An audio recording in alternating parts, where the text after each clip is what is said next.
Hello, darkness, my old friend. You've come to talk with me again.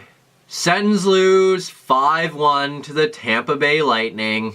Well, we're off to the greatest of starts in the Mark Crawford era, aren't we? That was just brutal. But it was the Lightning, so are we really that surprised?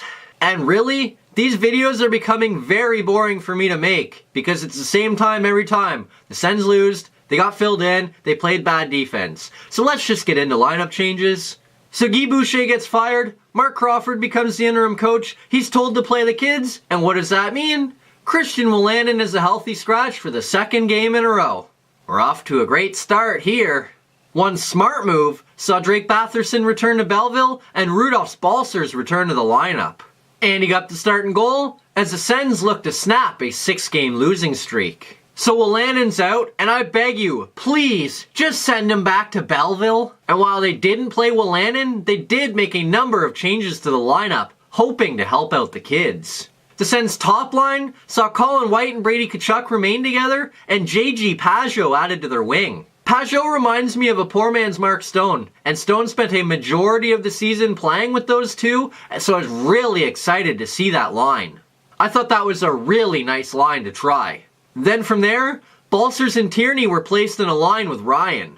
Now this isn't a terrible line, but I've brought this up a few times this season. I've really liked the way the San Jose Sharks line is played, so I would have liked to have seen the Sens put Bodker on that line instead of Ryan. Then the third line saw Duclair, Gibbons, and Bodker play together. Again, because I wanted to see that San Jose line play together. Maybe move Bodker onto the line with Tierney and Balcers, and move Ryan onto the line with Duclair and Gibbons. Finally, the fourth line saw Smith and Pajärvi stay together and get Oscar Lindberg added to their wing. Lindberg is a smart defensive player who hasn't been terrible since coming over to Ottawa, so I wasn't too upset with that line. I really like the way that Pageau, Smith, and Pajärvi have played this season, and if Lindberg can come in and basically fill in Pageau's spot, that's just the same line. And that gives Pageau the opportunity to play with Tkachuk and White, so I really like that. The blue line, it was kept the same though, as Chabot played with DeMello, Ceci played with Harper, and Borowiecki played with Jarosz. Sure, Ottawa's defense has been terrible this season, but I'm not sure changing up the defensive pairs is really going to make that much of a difference. So keeping them together, I actually kind of like that. Give them continuity, get them used to playing with one another. Unfortunately, it doesn't much matter who's in the lineup for the Sens, the Lightning get the lead 7 minutes in and never look back. Girardi's shot is stopped, Hedman picks up the rebound, he puts it in the empty net, and the Lightning lead 1-0. And the defense doesn't look any different than it did 3 days ago. And if you like goals, buckle up, because that goal opened the floodgates. Unfortunately for the Sens, the water kept pouring into their own end, and they fall down 2-0. Just over a minute and a half later, Kucherov gets the puck in the Sens zone, literally does an entire lap around the Sens offensive zone, leaves it for Cernak, he goes across ice to McDonough, he bangs it in the empty net, and the Lightning lead 2-0. As a longtime Sens fan, I've seen that kind of thing happen way too many times. Just ask Gustav Nyquist. So seeing it happen again isn't all that surprising. Thankfully, the Sens respond just over 30 seconds later and keep the game from completely falling apart. Gibbons picks up the puck in the neutral zone, and he races in 2-on-1 with Duclair. Gibbons sends a backhand pass over to Duclair, he knocks it down with his skate, then flicks it with his stick from a terrible angle over the arm of Vasilevsky, and somehow it's 2-1 Lightning.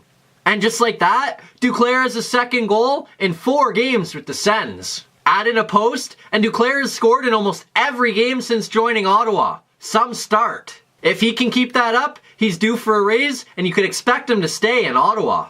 And after 3 goals in just over 2 minutes, things calm down as both goalies hold the fort, and we get to the end of the first period with the Lightning in front 2-1. Unfortunately, things get much worse in the second period. Cernak picks up a drop pass from Killorn in the Sens zone, skates in untouched, wires a wrister by Anderson, and the Lightning lead 3-1. More bad defense, more bad defense, more bad defense. Do I need to say anything else? Ryan then tries to get the Sens back in the game as he's pulled down on the breakaway and gets a penalty shot. He doesn't quite hit his spot on the shot, Vasilevsky turns it away, and the Sens continue to trail 3-1. Then with a few minutes left in the period, Hedman feeds Kucherov, he has the puck, and all of a sudden everybody's celebrating. What just happened? Kucherov slyly threw the puck at the net, nobody seemed to notice, everybody just stood there, it went in and out before anybody noticed, and the Lightning have a goal and it's 4-1. I'm really confused. Like, that was a really strange goal. Credit to Kucherov.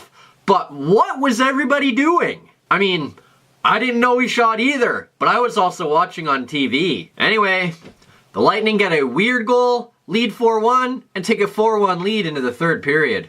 Then not even 2 minutes into the third, it's 5-1. Killorn feeds Sergachev at the point. He goes across the blue line to Coburn, who goes back across to Sergachev. He fires one by Anderson, and it's 5-1. This is the kind of thing that happens when you have a team in last place playing a team in first place. Especially when that team in first place has more than double the number of points as the team in last. Thankfully, the Lightning show the Sens some mercy, and Andy holds the fort as the Lightning skate away with just a 5-1 win. What a great way to start the Mark Crawford era. Let's just get into good news, bad news. The Sens outshot the Lightning, which is good news, but we'll go another route. The Sens turned the puck over 4 times last night. That's it. And that is the good news. 4 giveaways. That's it. I can't believe that. You want to talk about puck management? That is puck management. They can keep doing that, they're going to be successful.